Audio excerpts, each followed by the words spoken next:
is Rizwanur Rahman. I am lecturer in physics, Government National College.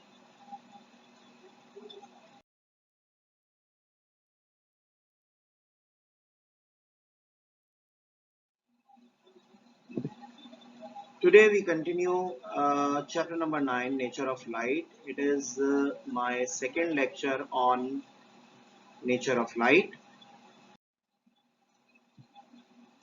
So we are going to start the topic phase. What is phase? Phase क्या होता है? The state of vibration of a wave is called phase. यानी wave किस state में vibrate कर रही है इसे हम क्या कहेंगे? फेज कहेंगे. इसकी एग्जांपल ये है कि अगर आप देखें कि इस पॉइंट को अगर हम देखते हैं तो इस पॉइंट से वेव क्रेस्ट डेवलप कर रही है यानी ऊपर की तरफ जा रही है. इस पॉइंट से आप देखें तो वेव नीचे की तरफ जाना शुरू कर रही है यानी यहाँ वेव ट्रफ डेवलप कर रही है. तो इस पूरे एरिया में जितने वेव के कंपोनेंट हैं वो सारे ऊपर की तरफ जाना चाह रहे हैं तो ये एक सिमिलर फेज है.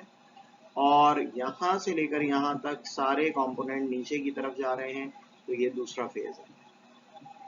तो फेज जो है वो स्टेट ऑफ वाइब्रेशन है किसी भी वेव की. Wave front. वेव फ्रंट क्या है? The imaginary line which join the set of point which are in same phase in wave motion is called wave front. यानी एक ऐसी इमेजिनरी लाइन जिसमें तमाम के तमाम पॉइंट्स एक ही फेज में हो उसे हम वेव फ्रंट कहते हैं. इसकी दो टाइप्स होती हैं. There are two types of wave front, spherical wave front और plane wave front. Spherical wave front क्या है? The wave front in which waves are moving in curvature is called spherical wave front. यानी ये curve होते हैं अपनी shape में और सोर्स ऑफ लाइट के नजदीक जब वेव होती है उस वक्त जो वेव फ्रंट्स बनते हैं वो स्फेरिकल वेव फ्रंट्स होते हैं. It is found close to the source producing wave.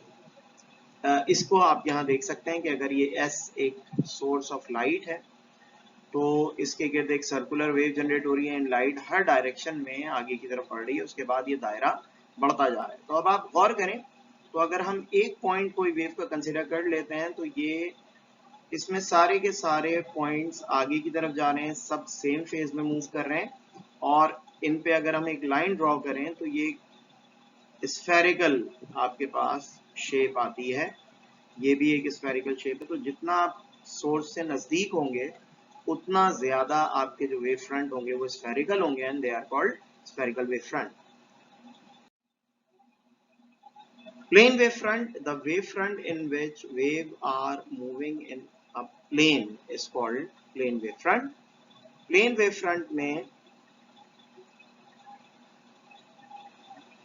क्या होता है कि तमाम लाइंस जो हैं वो एक ही फेज में मूव कर रही होती हैं और इनकी शेप जो है वो प्लेन होती है, सीधी होती है, कर्व नहीं होती.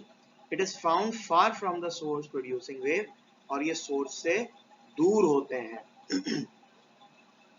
जैसे कि आप देख सकते हैं कि यही स्फेरिकल वेव फ्रंट आगे जाते जाते ये तकरीबन प्लेन वेव फ्रंट में कन्वर्ट हो रहे हैं. तो आप यहाँ देख सकते हैं कि ये वेव फ्रंट जो है वो प्लेन है यानी कंपैरेटिवली ये सीधा हो गया है पहले वेव फ्रंट्स के मुकाबले में जो कि काफी कर्वेचर थे. तो आप ये देख सकते हैं कि स्फेरिकल वेव फ्रंट ही आगे जाके प्लेन वेव फ्रंट में कन्वर्ट हो जाते हैं. Huygens principle. Huygens principle explain करता है कि हम कैसे किसी वेव को प्रेडिक्ट कर सकते हैं. इसके दो पार्ट्स हैं. 1678 में हाइजन ने एक आइडिया प्रपोज किया लाइट की प्रोपगेशन के मुतालिक और इसने एक्सप्लेन किया कि किस तरह लाइट जो है वो स्पेस में प्रोपगेट होगी. पहला पार्ट ये कहता है कि a source of light produces wave fronts, कि अगर एक लाइट सोर्स है तो ये वेव फ्रंट प्रोड्यूस करेगी. every point on a wave front can be considered as a source of spherical secondary waves, जिसे हम वेवलेट कहते हैं। इसने कहा कि हर वेव फ्रंट पे लाइट की एक सोर्स है जो स्फेरिकल वेव फ्रंट प्रोड्यूस कर रही है, और इस वेव फ्रंट पे हर पॉइंट एक इंडिविजुअल सोर्स की तरह एक्ट कर सकता है, और इस पॉइंट को हम वेवलेट कहते हैं। दूसरा पार्ट क्या है? दूसरा पार्ट यह है कि the new position of a wave front after a time can be found by drawing arcs of length vt and a tangential plane to these arcs give the new position of wave front। ये बिल्कुल simple बात है, थोड़ा सा इसको technical करके लिखा गया है कि s equals to vt से हम प्रिडिक्ट कर सकते हैं, अगर हमें v पता हो और t पता हो, कि लाइट कहाँ मौजूद होगी इस वक्त। सिर्फ हमें ये पता होना चाहिए कि v क्या है और t क्या है। देन हमारे पास बात आती है इंटरफेरेंस ऑफ लाइट की, और इंटरफेरेंस ऑफ लाइट फिनोमेना है, और ये सुपरपोजिशन का फिनोमेना है लाइट वेव्स के दरमियान। When two waves from two sources of light superimpose each other under specific conditions, they enhance or cancel their effect and a resultant wave is obtained। This phenomena is called interference of light। यानी जब दो light की waves एक दूसरे पे super impose होती हैं तो या तो ये अपने असर को एनहेंस कर देती हैं या कैंसिल कर देती हैं। इस फिनोमेना को हम इंटरफेरेंस ऑफ लाइट कहते हैं। For the interference of light two wave must be in same phase. ये कंडीशंस हैं कि इंटरफेरेंस के लिए लाइट का सेम फेज में होना जरूरी है, और विद कांस्टेंट फेज डिफरेंस, और इनके दरमियान एक पर्टिकुलर कांस्टेंट फेज डिफरेंस होना चाहिए तो इंटरफेरेंस होगा।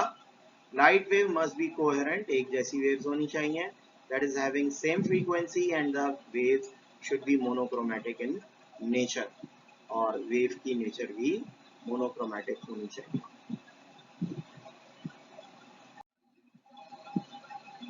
Types of interference, there are two types of interferences, constructive interference and destructive interference। Constructive interference क्या है कि दो वेव्स इस तरह एक दूसरे से ओवरलैप करें, सुपर इम्पोज हों, कि एक दूसरे के असर को एनहेंस कर दें, बढ़ा दें, तो उसके नतीजे में जो वेव हासिल होगी उसे हम कंस्ट्रक्टिव इंटरफेरेंस कहेंगे। When two coherent and monochromatic light wave interfere by crest to crest or trough to trough to enhance their effect, then this is called constructive interference। यानी जब दो light monochromatic lights crest to crest या trough to trough overlap करती हैं तो constructive interference होता है। To have constructive interference, the path difference between two waves should be m lambda। m lambda means एक वेव पूरी वेव दूसरी wave पे ओवरलैप हो जाए तब भी कंस्ट्रक्टिव इंटरफेरेंस होगा, दो पूरी वेव्स एक दूसरे पे ओवरलैप हो जाए तब भी कंस्ट्रक्टिव इंटरफेरेंस होगा, 3, 4, 5 वेव्स जब ओवरलैप होती हैं, यानी whole number of a wave जब ओवरलैप होता है तो क्रेस्ट पे क्रेस्ट और ट्रफ पे ट्रफ आता है, जिसकी वजह से कंस्ट्रक्टिव इंटरफेरेंस होता है। वेयर m is 1 2 3 इंटीजर है जो कि वेव को शो कर रहा है कि कितनी वेव्स एक दूसरे पे ओवरलैप हो गई। डिस्ट्रक्टिव इंटरफेरेंस के नतीजे में दो वेव्स एक दूसरे के असर को डिस्ट्रक्ट कर देती हैं, कैंसिल कर देती हैं, तो या तो आपको कोई वेव हासिल नहीं होती या फिर आपको एक छोटी वेव हासिल होती है। When two coherent and monochromatic waves interfere by crest to trough, तो क्रेस्ट के कंपोनेंट ऊपर जाने की कोशिश करते हैं, ट्रफ के कंपोनेंट नीचे जाने की कोशिश करते हैं, नतीजे में आपके पास डिस्ट्रक्टिव इंटरफेरेंस होता है। To cancel their effect, then this is called destructive interference. To have destructive interference, the path difference between two waves should be, path difference जो है वो m प्लस हाफ लैम्डा होना चाहिए, यानी आधी वेव जब एक वेव पे ओवरलैप करे, या 1.5 वेव जब एक वेव पे ओवरलैप करे, या 2.5 एंड सो ऑन, तो आपके पास क्रेस्ट के ऊपर ट्रफ आता है और वेव एक दूसरे को कैंसिल कर देती है। इसको इलस्ट्रेट किया हुआ है हमने आगे।